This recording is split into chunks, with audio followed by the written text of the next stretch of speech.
Do roku 2050 máme dosiahnuť klimatickú neutralitu. Jedným z nástrojov je prechod na obehové hospodárstvo. Preto tu v štúdiu vítam Luciu Korbeliovú. Dobrý deň. Dobrý deň. Ktorá v zahraničí študovala Life Cycle Assessment alebo jeho časť. Povie nám viacej v rozhovore.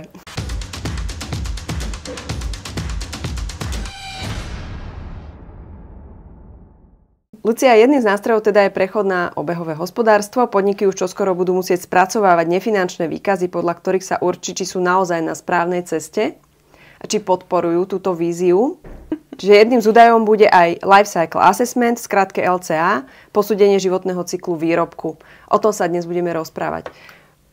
Povedz nám prosím ťa, čomu si sa vlastne venovala na tej vysokej škole a čo bolo záverom? Ak môžem teda trošku poupraviť, že ja som vlastne neštudovala LCA ako také, ale študovala som udržateľný rozvoj, čiže Sustainable Development. A v rámci toho, keďže to je široká téma, som sa snažila práve zamerať na niečo také hmatateľnejšie v tej téme. Nejaký nástroj, ktorý môžeme vlastne presne merať environmentálny dopad. A to bol pre mňa práve Life Cycle Assessment, alebo teda LCA a po slovensky teda meranie dopadu životného cyklu produktu, by som to nazvala. A teda na čo som prišla, alebo teda jednu LCAčku som robila, kde som porovnávala vlastne dva produkty jednorázové. Jeden bol vyrobený z listov z indického stromu, pretože to bolo vlastne boli to Indovia, ktorí začali tento startup a vlastne pre mňa bolo zaujímavé skúmať to, že keď sa tento produkt akoby hlása o sebe, že je udržateľný, pretože je teda z listov a tie sa len voľne rozložia potom v prírode, že akoby není problém potom tento tanier vyhodiť, ale vyrába sa v Indii a musí vlastne cestovať cez polku zeme do Švédska, pretože tento startup bol vo Švédsku, tak teda môžeme hovoriť o tom, že je to udržateľnejšie ako druhý produkt, ktorý som teda porovnávala, a to bol jednorazový tanier vyrobený z papiera, ktorý ale mal vlastne tú plastovú vrstvu ešte na sebe. Teda nemohol byť biodegradovateľný, ale zároveň sa vyrábal vo Fínsku, čo je teda hneď vedľa Švédska. A teda znova bol šipovaný do Švédska a vlastne to sa potom porovnávalo, že už vlastne ten use case, teda to použitie bolo rovnaké pri obidvoch tanieroch, aj potom viac menej aj ten end of life, alebo teda už tá časť, kedy teda produkt sa stane odpadom. Ale jasne potom už mal iné cesty tým, že jeden bol biodegradovateľný, tak mohol ísť na kompost alebo sa spracovať na bioplyn, ktorý potom nahrádzal naftu, ktorá bola inak používaná vo verejnej doprave v Uppsale, vo Švédsku. A ten z papiera vlastne sa mohol len spáliť alebo ísť na skladku. Energeticky zhodnotiť, to hovoríme veľmi pekne, aby to bolo. A teda ako to vyšlo? No, vyšlo to tak, že ten listový mal väčšiu uhlíkovú stopu. Teda ja som sa pozerala na len túto jednu kategóriu, čiže v podstate môžeme povedať, že to bola uhlíková stopa produktu. A teda vyšiel tento listový horšie práve kvôli tomu, že samozrejme, že cestoval naozaj cez polku sveta a skúmali sme rôzne metódy toho dodania, že išiel loďou, ale niekedy sa stane, že ide aj letecky, keď potrebujú veľmi skorú dodávku tých tanierov.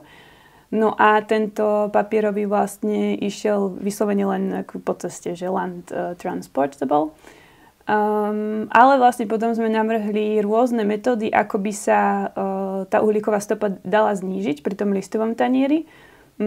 A samozrejme jeden návrh bol, že prečo by vlastne mal cestovať cez polku sveta. Že prečo sa nedá vyrobiť už priamo v Dánsku? Áno, vo Švédsku. Vo Švédsku, že dalo by sa presne aj toto, ale potom už tam vstupuje otázka toho, či napríklad tie listy by boli kvalitne rovnaké ako tieto, ktoré sa využívajú v Indii.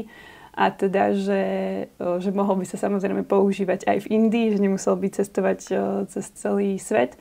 Tam je potom podľa mňa celkom paradox, že v Indii práve tieto plastové taniere sa využívajú jednorázové a toto vlastne, čo je nejaký taký zvyk práve tam, tak už sa to nerobí a teda tie listové taniere už ako keby vymizli.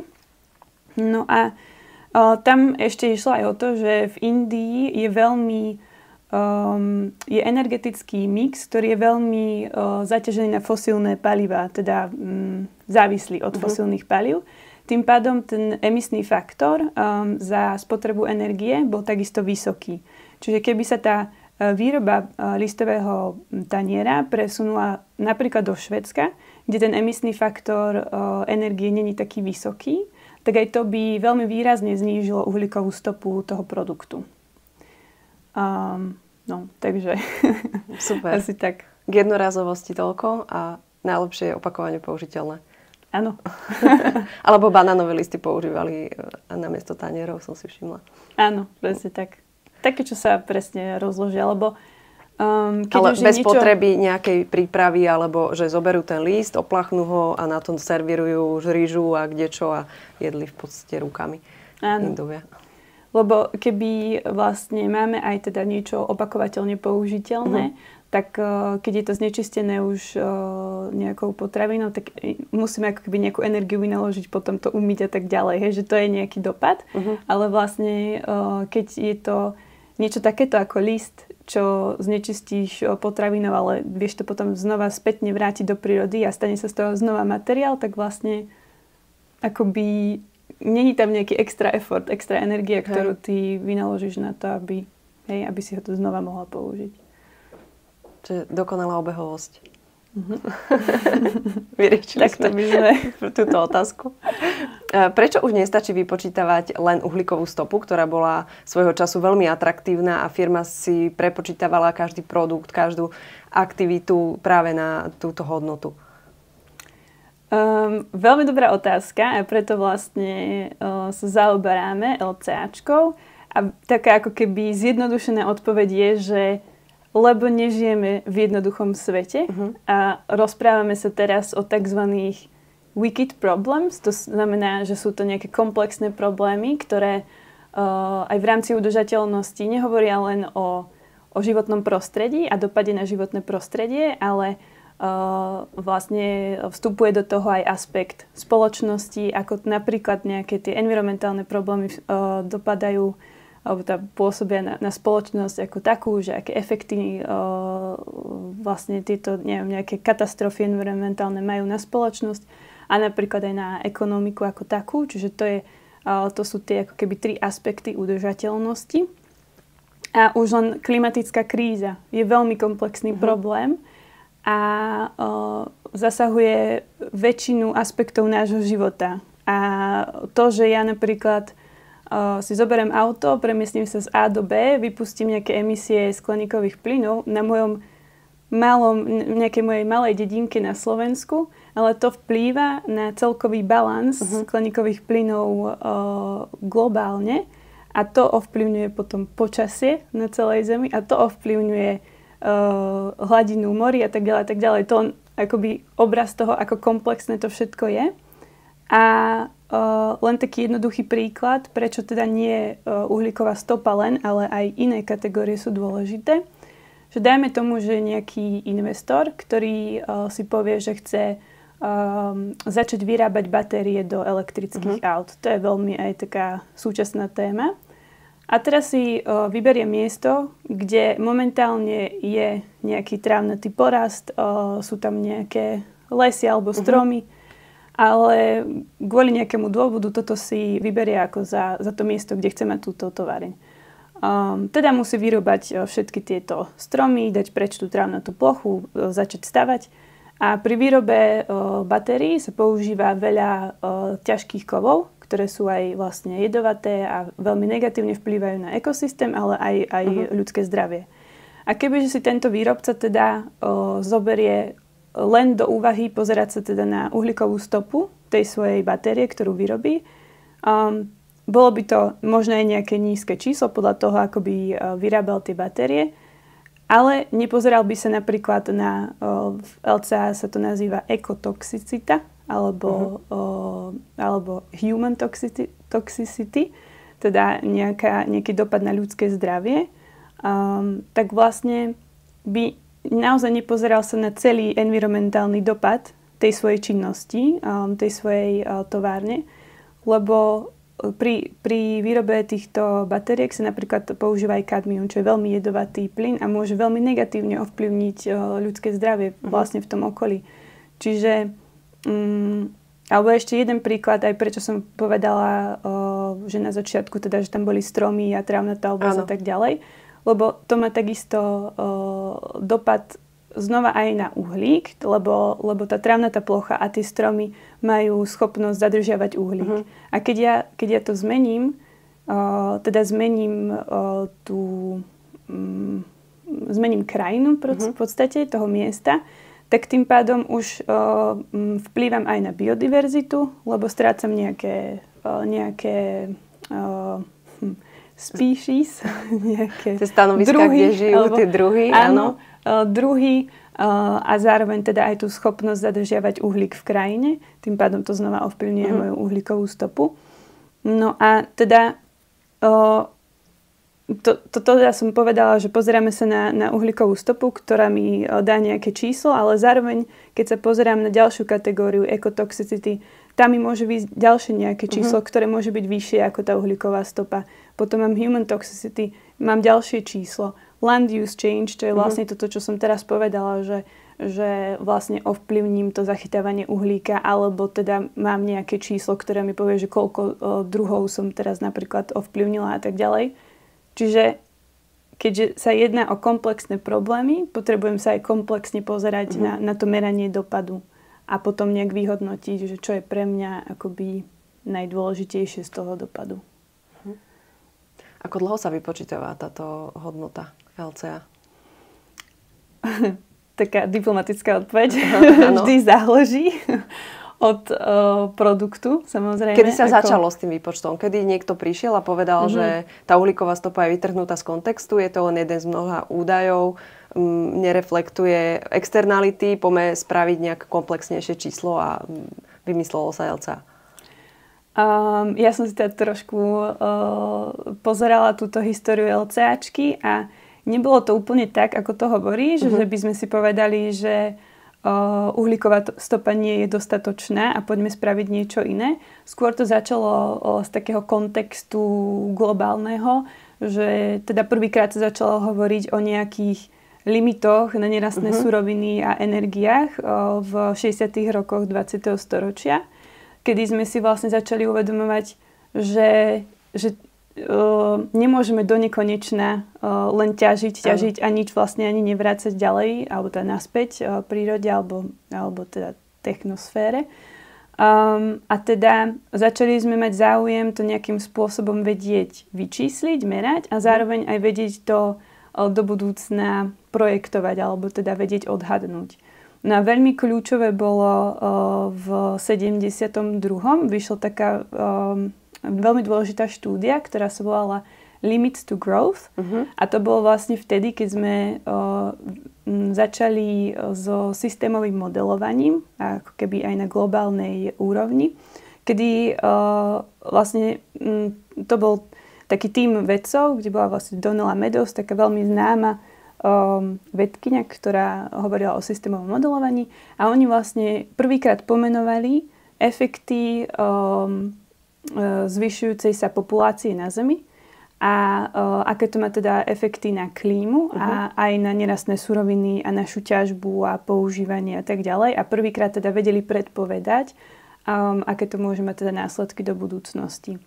A zároveň v 70. rokoch sme vlastne pociťovali oil crisis, teda nedostatok ropy kvôli konfliktom na Blízkom východe. Čiže toto všetko akoby vplývalo na to, že ale my musíme to vedieť zmerať a my to musíme vedieť predpovedať do budúcnosti. No a teda našla som, že v 1969 bola taká prvá štúdia pre Coca-Colu spravená, kde vlastne sa pozerali na obaly rôzne a že aké majú teda dopady na životné prostredie a chceli sa vybrať samozrejme ten, ktorý mal najnižší dopad. To bolo teda v USA a postupne sa to potom rozširovalo do Európy. No a keďže tieto výsledky boli častokrát aj možno zneužívané na také, čo sa v podstate deje aj teraz na greenwashing, že hoci ako sa používali tie čísla, tak vlastne si povedali, povedala spoločnosť ako taká, že potrebujeme to štandardizovať, tento systém merania. A teda koncom 90. rokov, začiatok 2000 sa LCčka štandardizovala cez ISO. Takže tak. Takže je to veľmi zvláštne, že až teraz sa o tom začína tak vo väčšom hovoriť, aspoň ja to vnímam, až teraz posledných 10 rokov možno, že tento pojem sa dostáva. Veľmi pekne sme sa dostali až k téme, že obaly.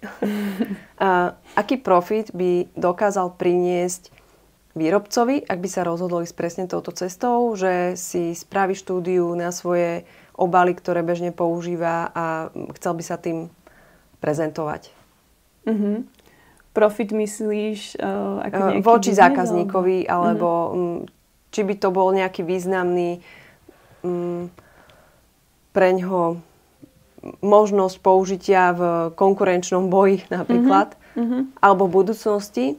Ja viem, že áno, a chcem to počuť od teba, či to bude aj povinnosť pre výrobcov.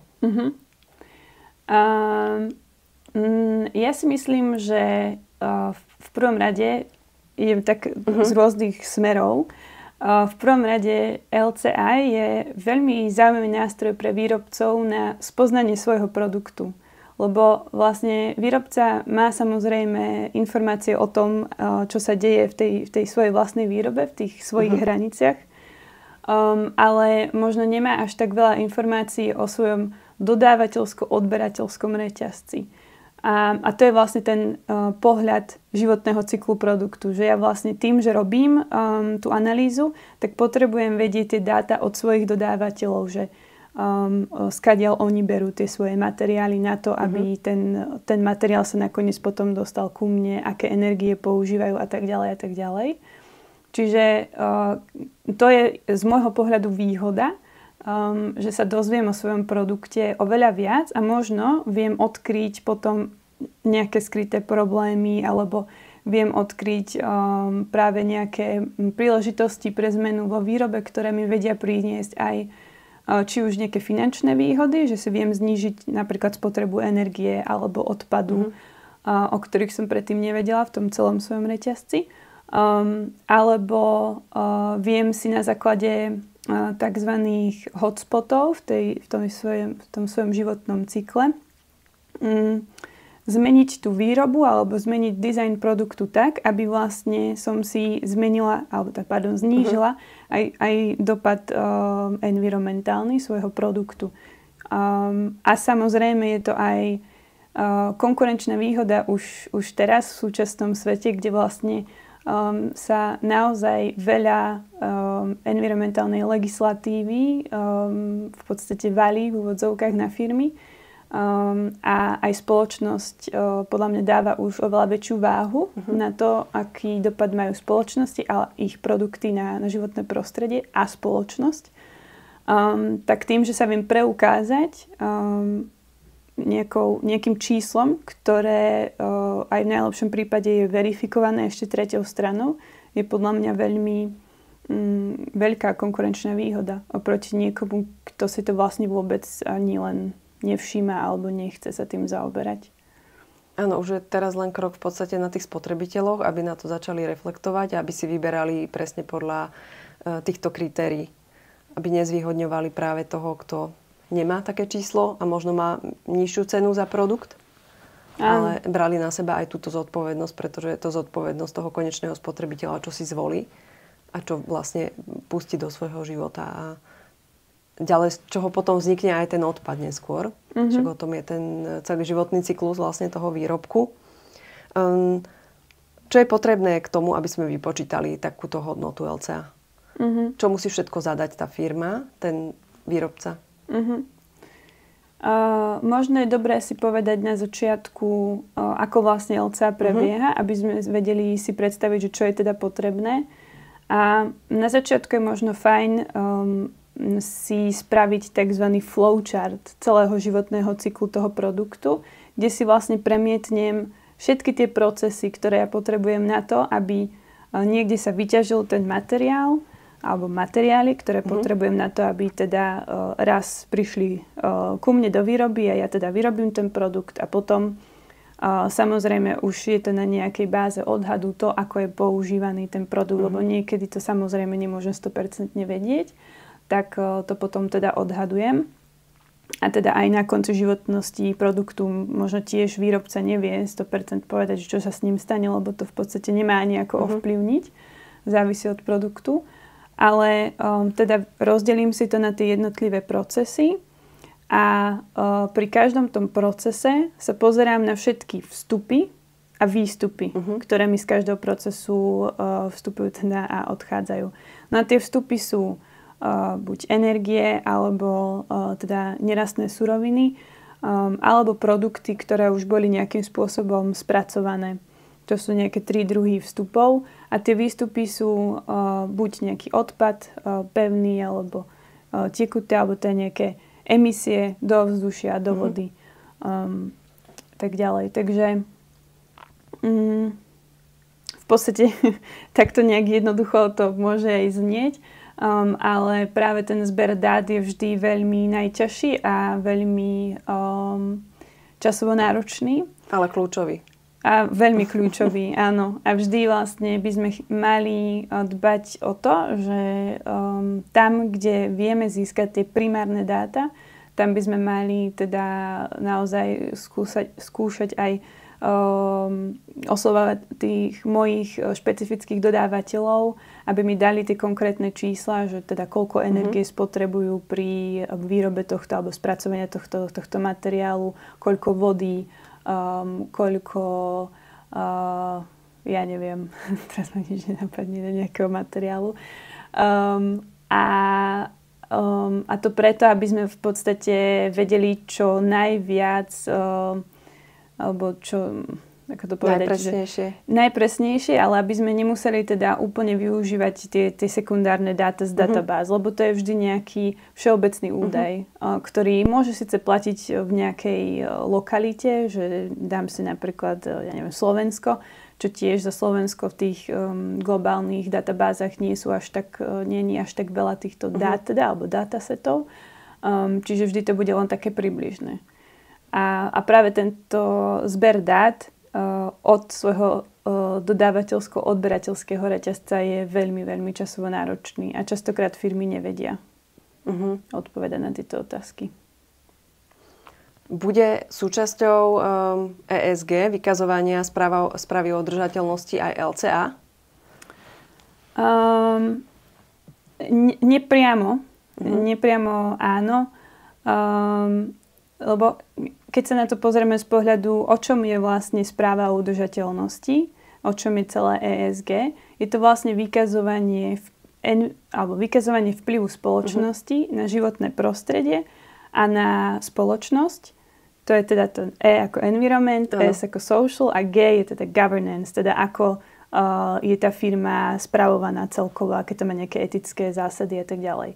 No a samozrejme, že keď vykazujem svoj vplyv na životné prostredie a mám nejakým spôsobom zdokumentované, že tie produkty, ktoré vyrábam, majú takýto a takýto vplyv, tak je to vynikajúce, keď to tá firma vie zverejniť v tej správe o udržateľnosti. Ale a teda na toto sa napája ešte aj práve teraz myslím, že pripomienkovaná smernica Green Claim Directive v rámci Európskej únie, ktorá vlastne má limitovať greenwashing a LCAčka je priamo tohto súčasťou, že vlastne ten LCA pohľad bol že vraj braný práve do úvahy, keď táto legislatíva alebo táto smernica bola navrhovaná a presne vlastne LCA vlastne odburáva greenwashing práve kvôli tomu, že používa nejaké konkrétne čísla a je za tým, samozrejme niekde sú odhady, ale je za tým nejaký výskum a tak ďalej. Čiže z tohto pohľadu, ak vnímame v rámci ESG aj tento greenwashing alebo aspekt greenwashingu, tak LCA je toho určite súčasťou. No ale keď sa teda pozrieme na teraz podľa mňa veľmi skloňovanú smernicu o vykazovaní udržateľnosti alebo teda Corporate Sustainability Reporting Directive, po anglicky CSRD, tak tá smernica vlastne hovorí o tom, že firmy by si mali zmerať svoj dopad na klimatickú krízu alebo klímu cez zmeranie uhlíkovej stopy spoločnosti, nie produktu. Hej? Čo je trošičku len iný pohľad na uhlíkovú stopu, ale v zásade aj tým, že už si zmerali uhlíkovú stopu produktu, tak sa dostali k veľa informáciám, ktoré im pomôžu potom pri meraní uhlíkovej stopy spoločnosti. A takisto aj pri ďalšej legislatíve EU taxonómii pri niektorých aktivitách si vyslovene EU taxonómia vyžaduje, aby sa zmerala uhlíková stopa produktu. Ak teda chce firma vyhlásiť, že táto moja aktivita je v súlade s EU taxonómiou. Takže je to také väčšie, komplexnejšie, prepojené, ale určite je to napojené aj na ESG a správu o udržateľnosti. Existujú nejaké verejné dáta? Napríklad koľko produktov takto bolo ohodnotených? Aké sú čísla, kde sa pohybujeme v rámci Slovenska, Európy, možno sveta? Ja som sa teda snažila dostať k týmto dátam, ale bohužiaľ nič také konkrétne som nenašla, žiadne nejaké, teda za Slovensko nejaké štatistiky, ani za Európsku úniu, ale čo sa mi teda podarilo nájsť, bol projekt Európskej únie, ktorý bežal 3 roky a teda snažil sa nejakým spôsobom zmerať environmentálnu stopu Európskej únie, kedy sa pozeral na produkty, ktoré sa bežne teda v domácnostiach používajú, a to je nejaká elektronika, jedlo, v rámci mobility, teda nejaké vozidlá a tak ďalej. A v rámci tohto 3-ročného projektu sa spravilo viac než 70 LCAčiek a a tu za 3 roky 70 je to veľa či málo? Ťažko povedať. Podľa mňa aj veľa. Keď si zoberiem, že jedna LCAčka pokojne vie trvať aj pol roka, takže 70 za 3 roky, ale závisí to, že aký veľký vedecký tím tam bol a aký šikovný bol. Čo si myslíš, že bude ďalším krokom? Bolo teda uhlíková stopa, teraz máme LCA, môže byť niečo ďalšie? Ako pri meraní dopadu toho produktu? Dopadu produktu celkovo možno výrobnej spoločnosti na spoločnosť samotnú, na životné prostredie. Môžeme očakávať ešte nejaký super podrobný reporting, ktorý nám vyhodí jedno zázračné číslo a podľa toho určíme, že toto je 5-hviezdičková firma, od ktorej budem odoberať produkt. Je to vôbec možné z tvojho pohľadu? V podstate už v rámci LCAčky sa o to snažíme, lebo sú rôzne modely, ktoré cez tzv. Normalizáciu tých výsledkov a potom váženie tých výsledkov, že teda nejakej kategórii dám väčšiu váhu ako inej, sa snažíme teda dopátrať k nejakému jednému číslu, ale je to vlastne položené na nejakej filozofickej debate, že čo je dôležitejšie pre spoločnosť. Čiže nemyslím si, že niekedy sa dostaneme k jednému číslu, lebo vždy je to naozaj akoby v udržateľnosti, je to veľakrát o tzv. Trade-offs, že niečomu dám väčšiu prioritu a na základe toho sa rozhodnem a niečomu menšiu. A preto máme tie wicked problems, lebo je veľmi ťažké vlastne všetko sklbiť a nájsť takú nejakú, akože áno, vieme nájsť zlatú strednú cestu, ale nikdy to není vlastne, že 100% robím všetko dobre pre životné prostredie a zároveň pre spoločnosť a zároveň pre ekonomiku. Ale teda, čo si myslím, že sa bude diať do budúcnosti, je práve automatizácia týchto všetkých procesov, čo je veľmi super, lebo veľa času nám to vlastne ušetrí a budú sa spresňovať tieto dáta, ktoré zbieram práve v rámci, to je jedno, či to LCAčka, uhlíková stopa v spoločnosti produktu a tak ďalej. AI nám bude pomáhať. Možno bude úplne plno automatizovaná LCAčka o rokov, neviem. Takže čo vidím je práve zľahčovanie celého tohto procesu zberu dát a určovania dopadu. A práve si myslím, že aj Európska únia robí veľmi dobrú prácu v nejakej v podstate štandardizácii alebo harmonizácii týchto dát, aby sa mohli porovnávať navzájom a aby vlastne sme potom mohli vytvoriť trh pre udržateľné výrobky alebo teda vedeli nejakým spôsobom ho regulovať. Tým pádom, že viem už cez digitálne pasy, ktoré by každý produkt mal mať, viem si pozrieť tú environmentálnu stopu a samozrejme, že potom je to na tom spotrebiteľovi, že či si kúpim ten produkt alebo nie. Ale to si myslím, že tiež vedie k tomu, že budeme potom už vidieť vyššie environmentálne dane pre tie produkty, ktoré nie sú až tak priateľské k životnému prostrediu alebo spoločnosti. A tým vlastne sa reguluje ten trh, aspoň v rámci Európskej únie. A toto všetko stihneme do toho 2050, kedy budeme cirkulárna spoločnosť. Určite áno. Budeme mať klimatickú neutralitu. Akože treba tomu aspoň veriť. Že treba, si myslím, že spraviť všetko preto, aby sme sa tam dostali.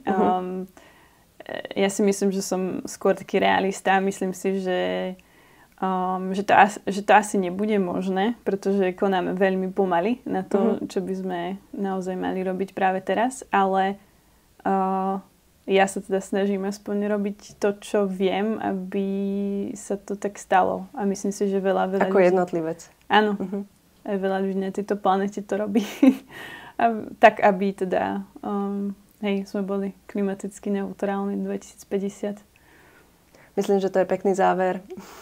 Ďakujem veľmi pekne, že si prijala pozvanie a obohatila si nás týmito informáciami. Veľa som sa naučila a verím, že aj naši diváci. Ďakujem pekne za pozvanie. Ďakujem.